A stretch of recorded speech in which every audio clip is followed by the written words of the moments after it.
Hello everyone. Today I am going to start the new topic, lecture 8, on the topic of Warren Hastings Judicial Plan of 1774 and 1780. ये दो judicial plan आज हम discuss करेंगे, एक तो 1774 और एक 1780। इससे पहले हमने वॉरेन हेस्टिंग का 1772 जुडिशल प्लान देखा था। अगर आपने नहीं देखा है तो आप हमारी वह वीडियो देख सकते हैं। और इससे इससे पहले भी हमने बहुत सारे, जितने भी हमारे 7 लेक्चर कंप्लीट हुए हैं, तो यहाँ पर आपको आई बटन का ऑप्शन दिखाई दे रहा होगा। यहाँ पर आप जा करके हमारी सभी वीडियोस देख सकते हैं। तो चलिए स्टार्ट करते हैं। Warren Hasting new judicial plan was implemented in January 1774। तो सबसे पहले हम जुडिशल प्लान ऑफ 1774 को देखेंगे। ठीक है, जो वॉरेन हेस्टिंग ने इसको प्लान किया था। ठीक है, it lead to some reforms which are discussed under the following heads। इसके अंदर कुछ रिफॉर्म्स है जिसको डिस्कस किया था काफी हेड्स में, तो उनको हम देखेंगे। फर्स्ट हेड है civil justice. Civil justice under this plan the mofussil area of Bengal, Bihar and Odisha was divided into the division of 6 headquarters. जो हमने पहले भी डिस्कस किए थे, बंगाल, बिहार एंड उड़ीसा के जो सेटलमेंट थे, इनको हमने डिस्कस किया होता पहले। आप उन सभी वीडियोस को देख सकते हैं अगर आपने नहीं देखी है। तो इसमें जो बंगाल, बिहार एंड उड़ीसा थे, इनको डिवाइड कर दिया गया था 6 हेडक्वार्टर्स में। तो वो हेडक्वार्टर्स कौन कौन से थे? देवर मुर्शिदाबाद, कैलकाटा, पटना, बुर्दवान, दिनाजपुर, डक्का। ठीक है, ये हमारे 6 हेडक्वार्टर्स थे। Each division had several districts. और इन जो जो ये डिवीजन किए गए थे, इन सभी एक डिवीजन में काफी सारी डिस्ट्रिक्ट आती थी। ठीक है, a new court named provincial council was established in this plan. और इसी प्लान में प्रोविंशियल काउंसिल को इस्टेब्लिश किया गया था। ठीक है, ये कोर्ट थी, इस कोर्ट का नाम था प्रोविंशियल काउंसिल।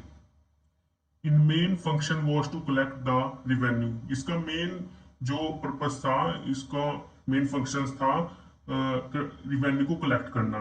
ठीक है, it had its sittings once in a week. ठीक है, इसके हफ्ते में एक बार सिटिंग होती थी, सिर्फ हफ्ते में एक बार, ये आपको ध्यान रखना है। The English collector which was appointed in the plan of 1772 replaced by an Indian officer called Diwan और अमील। हमने जो हमने प्लान देखा था, जुडिशियल प्लान 1772 में, उसमें इंग्लिश कलेक्टर को अपॉइंट किया गया था। इसलिए जो रिवेन्यू था उसको कलेक्ट करने के लिए। ठीक है, लेकिन इस जो 1774 है, इस जुडिशियल प्लान में इसको हटाकर इसकी जगह पर इंडियन ऑफिसर को अपॉइंट कर दिया गया था, जिसको जिसको कहा जाता था दीवान या फिर अमील। ठीक है, इसको कहा जाता है इंडियन ऑफिसर को। 1772 में इसको इसकी जगह पर, इंग्लिश कलेक्टर की जगह पर इंडियन ऑफिसर को अपॉइंट कर दिया गया था। An appeal from provincial court exceeding the limit of 500 rupees led to Mofussil Diwani अदालत। जो इसकी अपील थी प्रोविंशियल कोर्ट की, और इसकी जो अपील थी, अगर 500 रुपीज एक्सीड हो जाती है तो इसकी अपील कहां पर जाती थी? मुफस्सिल दीवानी अदालत। मुफस्सिल दीवानी अदालत हमने अपनी लास्ट वीडियोस में डिस्कस भी किया था। ठीक है, उसको आप देख लेना अगर नहीं देखा। अगर आपको पता है तो आपको ये टॉपिक क्लियर हो जाएगा। And an appeal exceeding the 1000 rupees led to the Sadar Diwani अदालत। और हाँ, ये इसमें 500 अगर एक्सीड हो जाती थी तो फिर मुफस्सिल दीवानी अदालत में इसकी अपील जाती थी। अगर 1000 से एक्सीड हो जाती थी तो फिर इसकी अपील जाती थी सदर दीवानी अदालत। वैसे जाती थी 500 से 1000 के बीच में, कहां पर जाती है? मुफस्सिल दीवानी अदालत। और 1000 से एक्सीड हो जाते तो सदर दीवानी अदालत। ठीक है, ये आपको क्लियर होगा। तो चलिए आगे चलते हैं। Revenue administration. अब इसका रिवेन्यू का एडमिनिस्ट्रेशन देखते हैं इसमें सेकंड पॉइंट में। As stated earlier provincial council was established for collecting revenue in each headquarters of Bengal, Bihar and Odisha. जो प्रोविंशियल काउंसिल इस्टेब्लिश की गई थी, इसका मेन वर्क था, अभी हमने देखा था ऊपर, क्या मेन वर्क था? रिवेन्यू को कलेक्ट करना। और ये हरे इसको हेडक्वार्टर्स कहाँ पर थे, जो हमने 6 देखे थे, बंगाल, बिहार एंड उड़ीसा में, इनको डिवाइड कर दिया 6 हेडक्वार्टर्स में, जो भी हमने ऊपर डिस्कस किए दिए थे। ठीक है। और इसके अंदर ये रिवेन्यू कलेक्ट करती थी, ठीक है, हर एक हेडक्वार्टर्स में। Provincial council were also subjected to the functions and control of board of revenue. Board of revenue अपनी हमने 1772 के जुडिशल प्लान में देखा था, ठीक है। और जो प्रोविंशियल काउंसिल इसमें स्टैब्लिश की गई है, प्रोविंशियल काउंसिल को ऑथोराइज कर दिया गया था कि वह जो बोर्ड ऑफ रिवेन्यू है उसको कंट्रोल कर सके, ठीक है। इसका एक फंक्शन था। और इसका थर्ड पॉइंट है क्रिमिनल जस्टिस। अब क्रिमिनल जस्टिस में आते हैं, इसमें कैसे जस्टिस दिया जाता है क्रिमिनल केसेस में।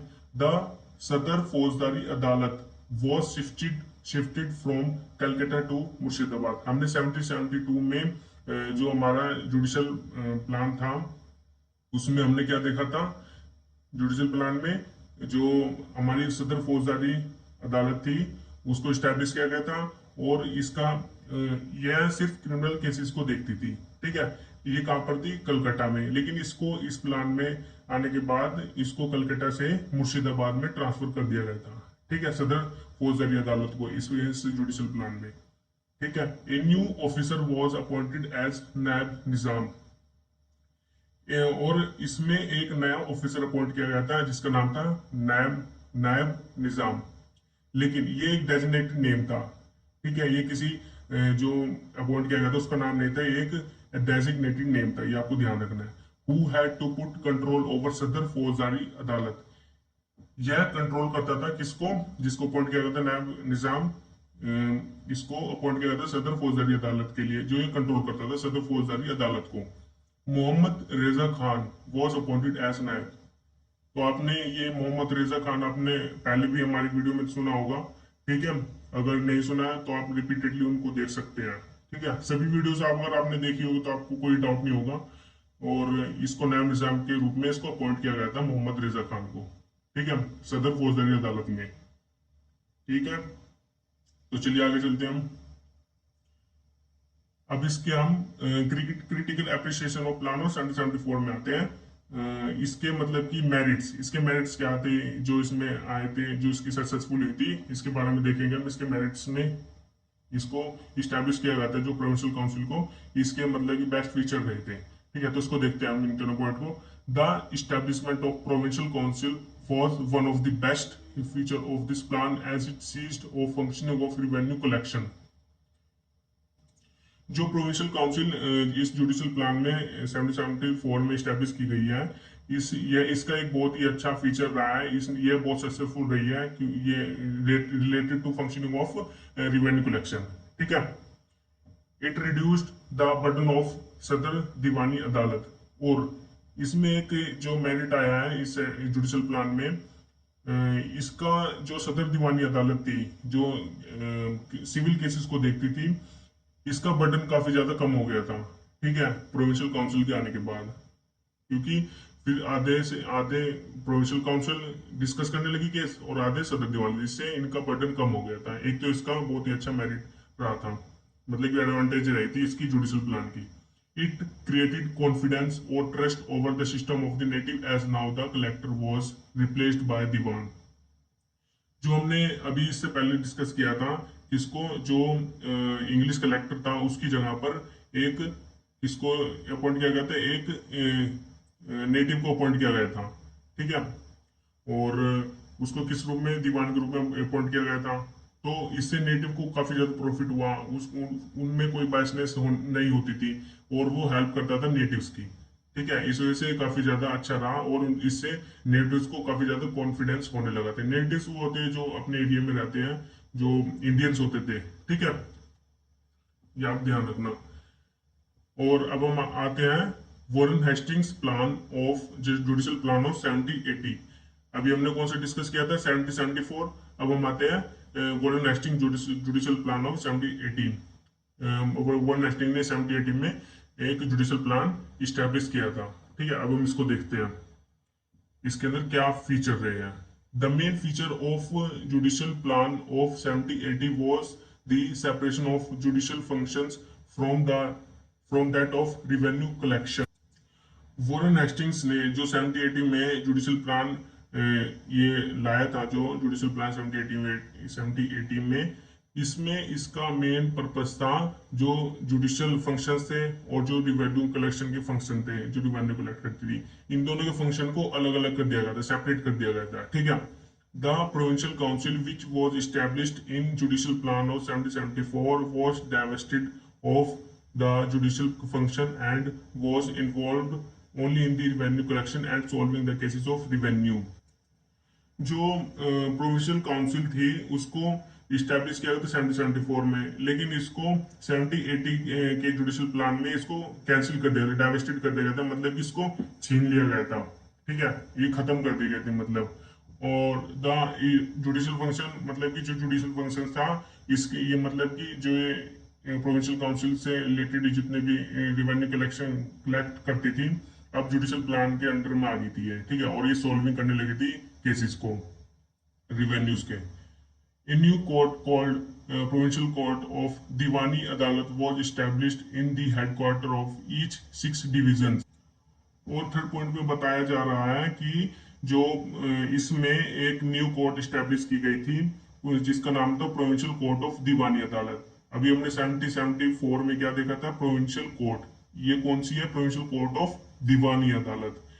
इसको हर एक हेडक्वार्टर्स में, जो हमने हेडक्वार्टर्स अभी ऊपर देखे हैं 1774 के जुडिशियल प्लान में, उसमें 6 हेडक्वार्टर्स थे। उन सभी 6 हेडक्वार्टर्स में जो डिवीजन किए गए थे उन सभी में ये कोर्ट स्टैब्लिश कर दी गई थी। कौन सी, provincial court of Diwani Adalat. It was presided by an on English servant of the company known as superintendent. और इसमें एक जो इंग्लिश सर्वेंट था उसको प्रिसाइड कर दिया गया था, और कंपनी का जो इंग्लिश सर्वेंट था उसको अपॉइंट कर दिया गया था प्रिसाइडिंग ऑफिसर, और उसको कहा जाता था सुपरिंटेंडेंट।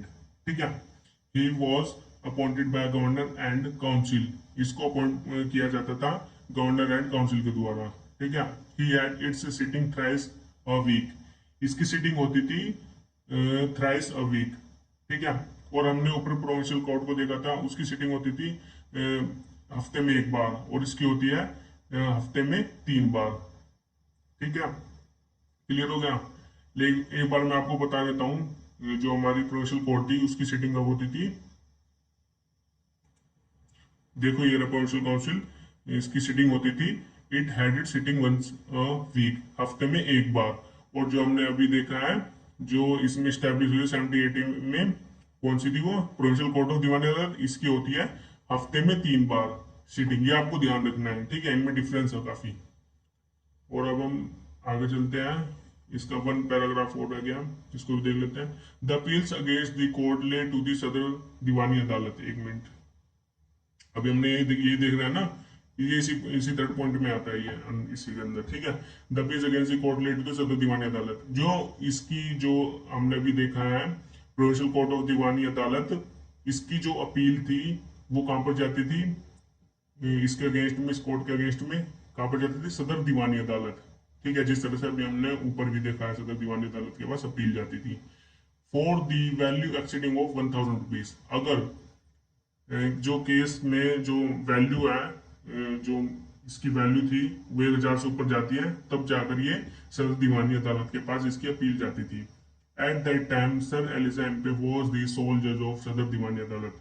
उस समय जब सदर दीवानी अदालत की कौन थी, जो जज थी उसका नाम था सर एलिजा इम्पे, इनका नाम था। ठीक है, ये सोल जज थे सदर दीवानी अदालत के। ठीक है।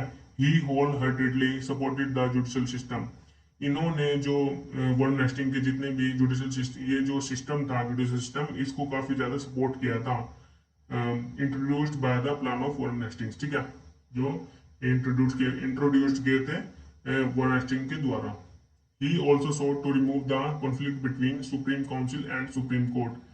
और जो सर एलिसा एम्पे हैं, इन्होंने मतलब कि जो कॉन्फ्लिक्ट है supreme council and supreme court के बीच में, इनको भी सॉर्ट आउट किया था। ठीक है, तो ये हमारा ये क्या था, हो गया कंप्लीट अब Warren Hastings judicial plan 1774 and 1780। ठीक है, अगर आपको अच्छे से क्लियर हो गया